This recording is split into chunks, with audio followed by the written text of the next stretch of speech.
Mark pushed the heavy mop bucket across the long wooden floor of the auditorium.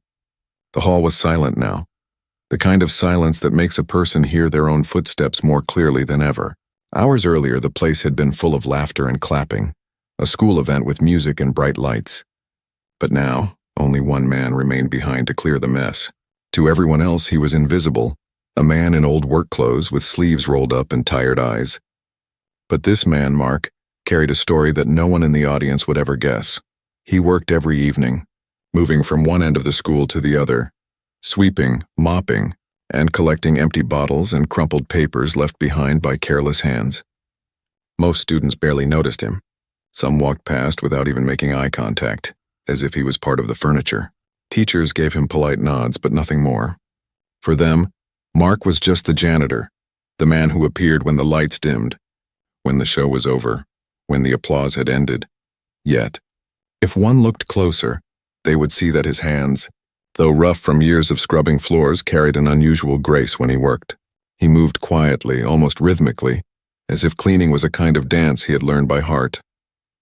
He didn't complain about the loneliness of his job or the late hours that kept him away from sleep.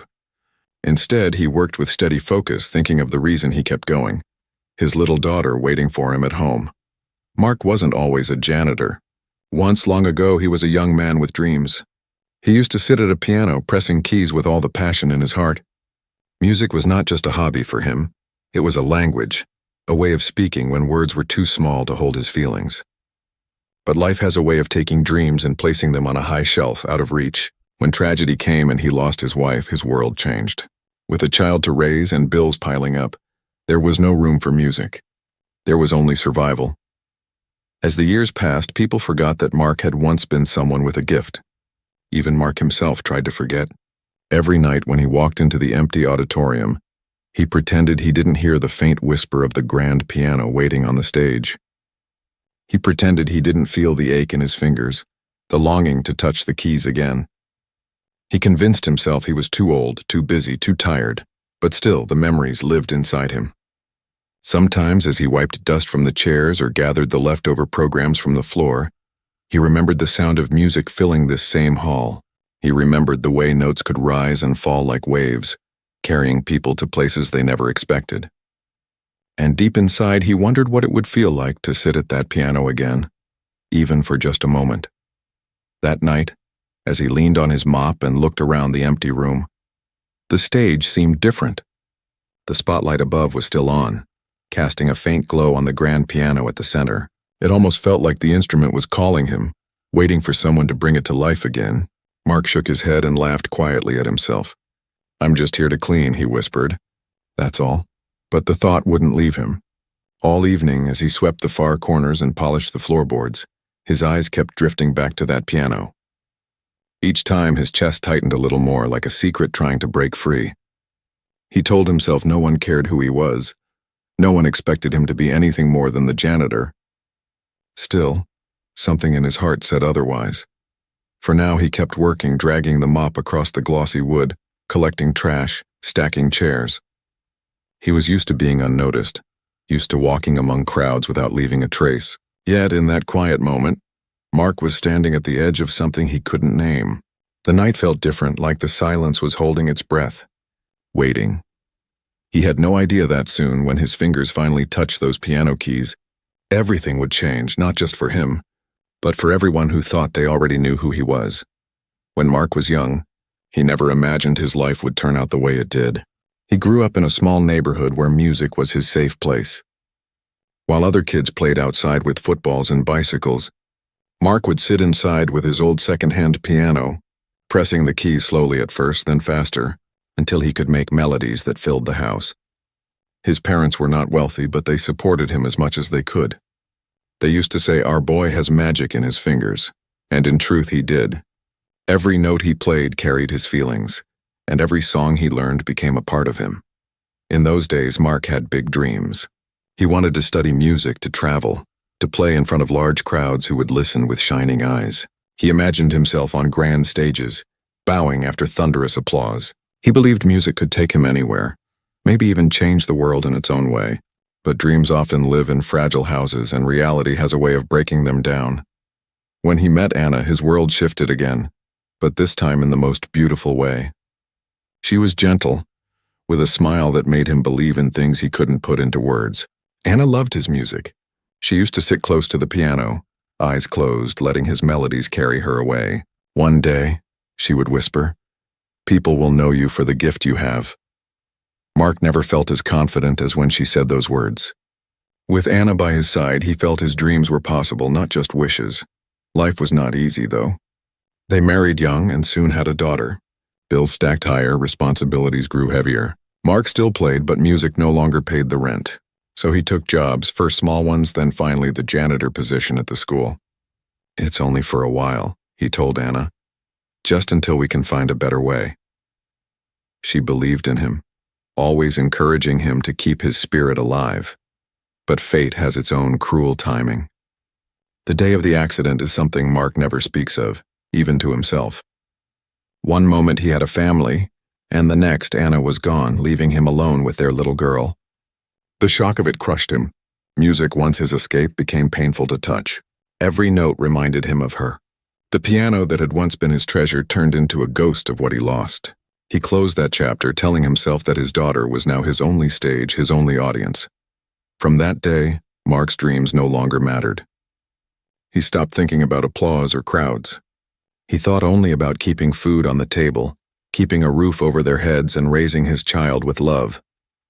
He carried the role of father and mother both, even when exhaustion bent his back and loneliness weighed on his chest. Each morning he would pack her lunch, walk her to school, and kiss her forehead before rushing to work. Each night, no matter how tired he was, he read her stories, sang her to sleep in his rough but gentle voice, and made sure she never doubted his love. People around him didn't see the sacrifices behind his quiet life. To them, he was just another single dad doing what had to be done. But behind closed doors, Mark was a warrior. He gave up his own comfort, his own desires, even his music, so his daughter could feel safe and cared for. He never told her how much he missed playing, never told her how every time they passed a music store his chest ached. He only smiled and asked about her day, about her dreams, about what she wanted to be when she grew up. And yet, sometimes at night, when the house was quiet and his daughter was asleep, he would sit on the edge of his bed and close his eyes. In his mind, he could still hear the piano. He could still see Anna smiling as he played. He would let himself drift into those memories for a few moments before reality pulled him back. Then he would wake early, tie his work boots, and return to the school halls, broom and mop in hand. Mark's life became one of routine, built on sacrifice and silent strength. No one at the school knew the story of the man who swept their floors. They didn't know the way his heart used to beat for music, or how tragedy had stolen the life he once dreamed of. To them, he was only Mark the janitor. But his daughter knew. She looked at him with eyes full of admiration, even when he doubted himself. And though he thought his music was buried forever, life was slowly, quietly preparing a moment when it would rise again. That moment would begin, not with a grand stage or a cheering crowd, but with a quiet evening, an empty auditorium, and a piano waiting in the shadows. The night was unusually still, and the auditorium felt larger than usual. Mark had just finished stacking the last row of chairs. His back ached, and his hands smelled faintly of cleaning liquid. He wiped the sweat from his forehead and leaned against his mop for a moment, listening to the soft hum of the lights above. The air carried a faint echo, the kind of quiet that makes even the smallest sound stretch forever. It was in that silence that his eyes drifted once again toward the stage. The grand piano sat there, glowing softly under a single dim spotlight that had been left on by mistake. Its polished surface reflected the light like a mirror, and its keys shone white even from a distance. Mark felt something stir deep inside him, something he hadn't allowed himself to feel in years. He swallowed hard and turned away, forcing himself to focus on the job. He wasn't here to dream. He was here to clean. But no matter how many times he tried to ignore it, his eyes kept going back to the piano. Every sweep of his mop brought him closer to the stage, until he was standing at its edge, staring at the instrument like a man standing at the door of his childhood home. Memories pressed against him. The sound of Anna laughing while he played, the way his daughter used to crawl under the piano as a baby, banging her little hands on the lower keys. It all came rushing back so quickly that it made his chest ache. Mark shook his head. "Not tonight," he whispered. "This isn't for me anymore." He bent down to pick up a piece of paper from the floor, but his hand trembled. The silence of the auditorium was too heavy, almost pulling him toward the stage. He sighed, set the mop aside, and climbed the steps slowly, each step creaking under his worn shoes. Standing in front of the piano, he felt nervous, like a thief about to touch something sacred. He placed his hand on the shiny lid, brushing off a small layer of dust. His rough fingers looked out of place against the smooth surface. For a moment he just stood there, breathing in the faint smell of old wood and polished ivory. Finally, almost without realizing, he pulled the bench back and sat down. The seat felt both familiar and foreign. His heart pounded in his chest as he lifted the cover and revealed the keys. They gleamed up at him, waiting. He hesitated, his hands hovering above them. What if he had forgotten everything? What if the magic was gone? Slowly, he pressed one key. A single note rang out, clear and strong, echoing through the vast, empty hall. It was such a small sound, yet it filled the entire room. Mark closed his eyes. The note seemed to open a locked door in his heart. His fingers moved again, touching another key, then another. The sounds blended, hesitant at first, then smoother, like a river finding its path. It was as if his hands remembered what his mind had tried to forget. The stiffness of years melted away and the music began to flow. He played softly, carefully, almost like testing if the piano would accept him again. Each note carried weight of sorrow, of love, of memories buried deep. The melody grew stronger. His fingers danced across the keys, first slowly, then with more courage, like a bird stretching its wings after being trapped in a cage. The hall filled with sound, gentle, haunting, beautiful. Mark felt tears welling in his eyes. He wasn't just playing music. He was speaking to his wife, to his past, to the part of himself he thought was lost forever. In that moment, he forgot about the mop, the dirty floors, the bills, the endless nights of labor. He wasn't the janitor anymore. He was the boy who once dreamed of music, the husband who played for his wife, the father who wanted to show his daughter that beauty still existed in the world. Minutes passed, though to Mark it felt like seconds. He poured his soul into the keys, letting the music say everything he could not. The sound rose and fell, soft as a whisper, powerful as a cry. His hands moved with a life of their own, no longer afraid, no longer bound by time. When the last note faded into silence, the auditorium held its breath. Mark sat there, chest rising and falling, hands trembling above the keys. He didn't know if anyone had heard him, and he didn't care. For the first time in years, he felt alive, whole, and true to himself. He lowered his hands slowly, staring at the piano with quiet wonder. "I still remember," he whispered, a shaky smile forming on his tired face. He wiped his eyes, stood up, and looked around the empty hall. Little did he know he wasn't as alone as he thought. In the shadows, eyes had been watching, hearts had been listening, and the world was about to change for him in ways he never expected. Mark sat frozen in his seat, his fingers still resting gently on the piano keys. The last note had faded, but it still echoed inside him like a soft whisper. His heart beat loudly in the silence, and for a few moments he didn't move. He was afraid that if he stood up, the magic would break and everything would disappear again. He slowly looked around the auditorium. Empty chairs, dim lights, quiet air, just like always, or so he thought. Behind the back row near the doors, someone had been standing there quietly.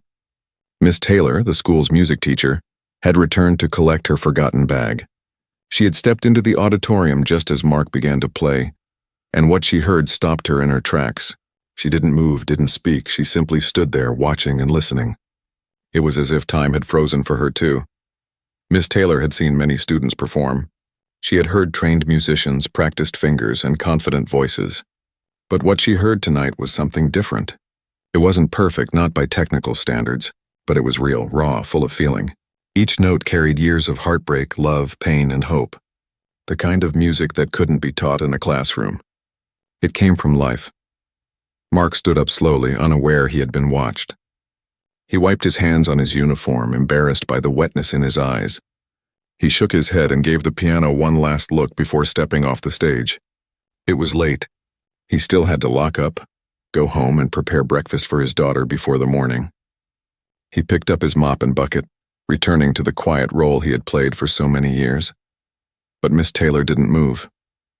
She stood there in silence, thinking about what she had just witnessed. She didn't know much about Mark, only that he was quiet, polite, and always on time. No one had ever mentioned that he could play the piano. In fact, no one had ever mentioned anything personal about him at all. The next morning, the sun rose as usual, and Mark's day began like every other. He made toast and eggs, packed his daughter's school bag, and walked her to the gate. She waved goodbye with a smile, and Mark turned to head to work. At the school, he kept his head down, cleaning classrooms and sweeping corridors. But something felt different. Some teachers looked at him longer than usual. Some students whispered when he passed by. He thought maybe he had spilled something on his shirt or forgotten to wear his name badge. It wasn't until lunchtime that Miss Taylor found him near the music room. She approached him kindly, but with a seriousness in her eyes. Mark looked surprised to see her. "I didn't know you played," she said gently. Mark looked down, uncomfortable. "I used to. A long time ago. You still do," she replied. "What I heard last night, it was beautiful." Mark shifted his weight, unsure of what to say. No one had said those words to him in years. "I didn't mean for anyone to hear it," he finally said. "I was just remembering." Miss Taylor smiled. "You didn't just play music.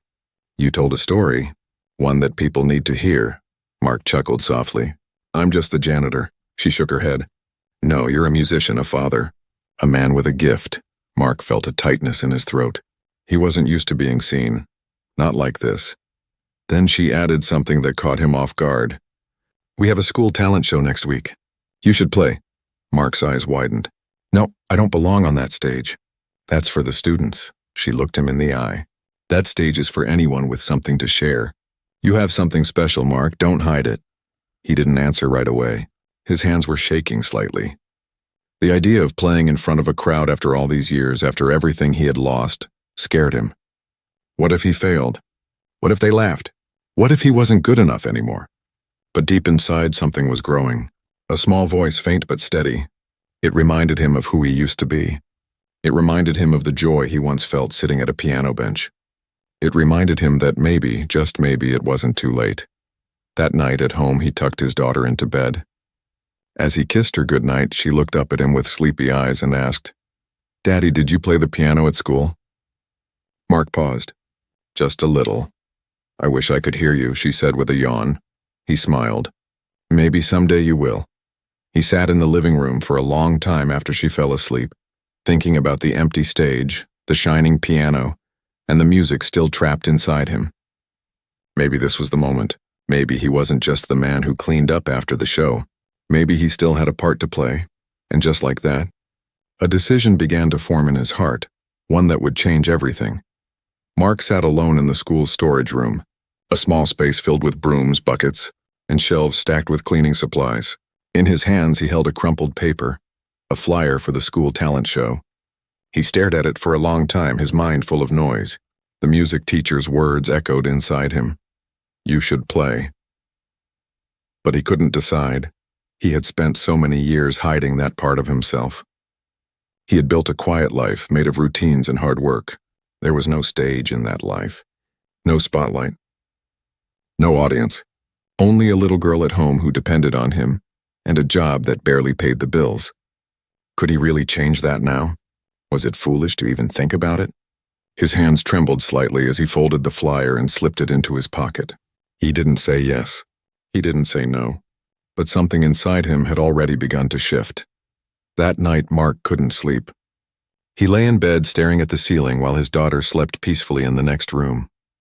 He thought about Anna, her smile, her voice, her belief in him. She had always said the world needed his music, but she wasn't here anymore. Only her memory remained. Would she want him to do this? He got up quietly and walked to the living room. The old keyboard he had stored away after her death was still in the closet. Dusty, silent, forgotten, he hadn't touched it in years. Gently he pulled it out and plugged it in. The red light blinked on. It still worked. He sat down and placed his fingers on the keys. They felt strange at first. Cold. But the moment he pressed them, something warm stirred inside him. A soft tune filled the room. He played for a long time in the dark, just for himself. No one clapped. No one watched. But it didn't matter. For the first time in years, he felt like himself again. The next day at school, Miss Taylor caught him in the hallway. Think about the talent show, she asked with a hopeful smile. Mark nodded slowly. I'm thinking, she smiled wider. You'll be amazing. The word amazing felt strange to him. No one had used that word for him in a long time. But it stayed with him through the day. Later, during lunch break, he sat on a bench outside while his daughter ran around the playground with her friends. She saw him watching and ran over, cheeks red and hair flying. Daddy, guess what? She said excitedly. We get to watch the talent show next week, he smiled. That's nice. I hope there's music.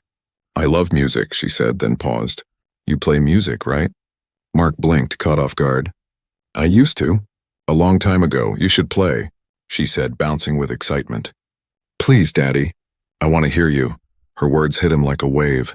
The way she looked at him with wide eyes full of trust and wonder, it was more powerful than any stage light. I'll think about it, he said softly. That evening, after dinner, he asked her, if I played music in front of your school, would that make you proud? She looked up at him, confused by the question. You already make me proud, Daddy. Mark turned away so she wouldn't see the tears welling in his eyes. The next morning, he walked into Miss Taylor's office and handed her the flyer. His name was now written at the bottom under the words, Special Guest Performer. Are you sure? She asked. No, he said honestly, but I want to try. She nodded with respect. That's more than enough. The following days were a mix of nerves and practice. Every night after his daughter went to sleep, Mark played the old keyboard. His fingers ached. His back hurt, but his heart felt full. He wrote a piece just for the show, something new, something personal, a mix of memories and hope, of pain and love. A song for Anna, a song for his daughter, a song for himself. He kept it a secret from everyone, even his little girl. He wanted her to be surprised. He wanted her to see him not as just her father or the school janitor, but as someone who still dared to dream. As the day of the show came closer, Mark grew more nervous. What if he made a mistake? What if the students laughed? What if no one cared? But then he would remember his daughter's face. Her pride, her belief in him. That was all the courage he needed, and so, the janitor who had spent years cleaning the stage was finally going to step onto it. Not to sweep, but to be seen, heard, and remembered. The morning of the talent show was bright and full of excitement. Colorful posters were taped to the school walls. Students carried musical instruments, costumes, and props, and the auditorium buzzed with chatter and nervous laughter. Everyone was preparing to perform, or to cheer for their friends. But no one was more nervous than Mark. He arrived early, as always, with his usual cleaning cart and tools. But today he wasn't just there to sweep the stage. Today he would stand on it, and the thought made his hands sweat. He tried to act normal, going through his morning tasks, but inside his heart was beating fast. Every few minutes he would go backstage, check his name on the list, and look at the piano waiting at center stage. He had played alone in the dark many times, but this was different. This time people would watch. People would judge. And he was afraid. He thought about backing out. He really did. More than once he considered erasing his name from the program and walking away like nothing happened. After all, who would care if he didn't show up? He was just the janitor, not a student, not a teacher, not someone the crowd would expect to perform. But then he saw her, his daughter, walking into the auditorium with her class. She was wearing a little headband and holding a small handmade flag that said, "Go Dad," with glitter and stars drawn all over it. Mark's breath caught in his throat. She didn't know when he was performing. Miss Taylor had kept it a secret to surprise her. But she was already cheering for him, already believing he would do something great. And in that moment, all his fear began to melt, not disappear, but change into something else, something stronger. He didn't need to be perfect. He just needed to be brave. Backstage, the performers lined up. Students with guitars, singers, dancers, magicians. Each act took the stage, did their best, and left to loud applause. The crowd was cheerful, kind, and full of energy. Mark peeked from behind the curtain. He saw familiar faces, teachers, students, and parents. But he also saw something else. Hope. Miss Taylor walked over quietly and handed him a small microphone to clip to his shirt. "You don't have to say anything," she said softly. "But if you want to, this will help them hear you." Mark nodded, his mouth dry. He looked down at his hands. They didn't feel strong, but they didn't shake either. He had worked with these hands his whole life, cleaning, carrying, fixing, building. Today, they would do something different. Something that once made him feel alive. Finally, the moment came. Miss Taylor walked onto the stage and spoke into the microphone. "Our next performance is a little different," she said. "It's from someone we all see every day but may not really know. He's not a student. He's not a teacher. But today, he's something more. Please welcome Mark." The room went quiet. Mark stepped out from the side of the stage, dressed in his work uniform. Some students looked confused. Others whispered, "Wasn't that the janitor?" He walked slowly to the piano, sat down and adjusted the microphone. He looked at the crowd, scanning until he saw her, his daughter, sitting in the front row, eyes wide with surprise and excitement. He took a breath and spoke. "My name is Mark," he said quietly. "Most of you know me as the janitor. I clean the floors, the halls, this stage. But a long time ago, before all of this, I used to play. I stopped for many years. Life happened. But someone reminded me that it's never too late to try again." The crowd stayed silent, hanging on every word. He turned to the piano, placed his hands on the keys, and began to play. The first notes were soft, gentle, like footsteps on snow. Then the melody grew warmer, stronger, filled with something deeper than just sound. It was a song of memory and pain, of love and courage. It carried the weight of his past, the softness of his wife's smile, the laughter of his daughter, the years of quiet sacrifice. The audience was still. No one moved.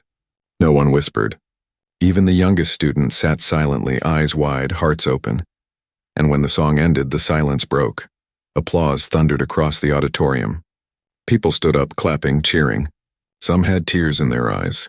Teachers who had passed him in the halls without noticing him were now standing in awe. Students who had never spoken to him were shouting his name. But Mark looked only at one face, his daughter's.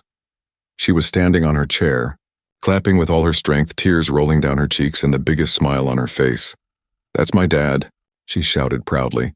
Mark smiled, a real, full smile, the kind that came from deep inside. For the first time in years, he felt seen, not as a janitor, not as someone in the background, but as a man with a voice, a story, and a song worth hearing, and he knew this was just the beginning. After the applause faded and the stage lights dimmed, Mark walked off stage slowly. His heart was still racing. His hands, now resting by his sides, felt warm, not from fear but from something else. Joy, relief. He had done it. He had faced his fear, shared his music, and told his story without saying much at all. And people had listened, not just with their ears, but with their hearts. Backstage, some students gave him high fives. One of them, a shy boy who rarely spoke in class, looked up at him and said, "That was amazing." Mark smiled, nodding gently, not used to receiving compliments. It all felt unreal, like a dream he wasn't ready to wake up from. He stepped outside the auditorium to catch his breath. The evening air was cool, and the sky was slowly turning gold with the setting sun. He stood there quietly, letting the wind touch his face, his thoughts spinning like leaves in the breeze. A few moments later, the door creaked open behind him. It was Miss Taylor. She didn't say anything right away.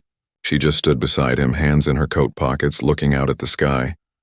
"You changed something in that room today," she finally said. "For them. For yourself." Mark didn't answer. He didn't need to. She understood. "You should keep playing," she added. "You have more music in you. Don't lock it away again." Mark gave a soft laugh. "It took everything I had just to sit down at that piano. I didn't think I'd even make it through the first note." "But you did," she said, smiling. "And that's what makes it powerful." Later that evening, Mark went home with his daughter. She hadn't stopped talking since they left the school. "Everyone was clapping so loud, Daddy. Even Principal Harris. And my friend said you were like someone from TV. Why didn't you tell me you were so good? Why didn't you ever play before?" Mark looked at her as she bounced beside him, full of wonder. "I guess I forgot," he said gently. "But maybe you helped me remember." At home, she asked if he could play something for her on the old keyboard.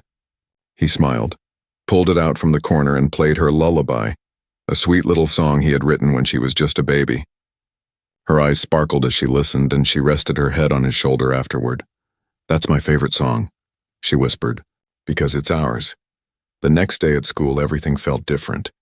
People greeted Mark with smiles, handshakes, and kind words. Students who never looked at him before now waved. Teachers spoke to him like a friend, not just a worker. Even the principal called him into the office, not to complain about a mop left in the hall, but to thank him for inspiring the entire school. "You reminded us all of something important," the principal said. "That talent doesn't wear a uniform, and dreams don't have an age limit." Mark was quiet, humbled. He wasn't used to praise. He wasn't used to being noticed. But deep inside, something had changed. The weight he had carried for years, of silence, grief, and forgotten dreams, felt lighter. In the days that followed, people began asking if he would teach music, if he would play at other school events. Some even suggested he start a small community music night. At first, Mark hesitated. He had always been the one to clean up after the show. Not be part of it, but his daughter said something that stuck with him. "Daddy, maybe this is your new beginning?" He looked at her, surprised by the wisdom in her small voice. And maybe she was right. So he said yes. Yes to playing again. Yes to sharing what he knew. Yes to living the dream he had buried for so long. Every week he began holding a free after-school music class for kids who wanted to learn piano. Some were shy. Some had never touched an instrument. But all of them listened when he played. Because Mark didn't just teach music, he taught what it meant to feel music. Soon even parents began to attend. People from the neighborhood came to listen. And slowly, the school janitor became something else, something more. He became the man who reminded people of the beauty in second chances. Mark still did his job. He still mopped the floors, changed light bulbs, and cleaned the auditorium. But now when he walked through the halls, people saw more than a man with a broom. They saw someone with a story, a heart, a soul full of music. And every time he looked at his daughter, clapping from the front row or sitting beside him on the piano bench, he knew. He hadn't just played a song that night. He had played his way back to life. Months passed, but people still talked about that night. The night a quiet janitor sat down at a piano and changed how everyone saw him. It wasn't just about music, it was about something deeper. It was about a man who found himself again. A man who had buried his dreams to survive, but finally gave those dreams a second chance. Mark continued working at the school. Every morning he wore the same uniform, pushed the same cart, and cleaned the same hallways. But now he did it with a different kind of peace in his heart. The difference wasn't in the job. It was in how he saw himself and how others saw him too. Teachers no longer looked past him. They stopped to talk, to ask about his music classes or to thank him for inspiring their students. Some even brought him coffee in the mornings. Students waved and shouted, "Hi, Mr. Mark," in the hallways. Some of them had joined his after-school piano lessons. His class was always full now. The music room, once quiet in the afternoons, was now filled with laughter, clumsy fingers on keys and small hands trying to play big dreams. Mark never asked for money. He didn't teach for fame or praise. He taught because it filled his heart in a way nothing else could. When a child smiled after learning their first song, it lit up his world. When a student said, "I didn't think I could do this," he would smile and say, "I used to think that too." One evening, after class, Mark sat alone in the music room, playing softly. His daughter sat beside him, drawing in her notebook. She was growing fast. She no longer needed bedtime stories or help tying her shoes, but she still loved to listen to him play. "Daddy," she said suddenly, "do you miss Mommy when you play?" Mark stopped, his fingers resting on the keys. He looked at his daughter and nodded. "Every time," he said quietly. "But when I play, it feels like she's close." His daughter leaned her head on his shoulder. "I think she'd be proud of you," she whispered. Mark closed his eyes. "I hope so." There were still hard days, bills to pay, long hours, and the weight of raising a child alone. But the music made those days easier.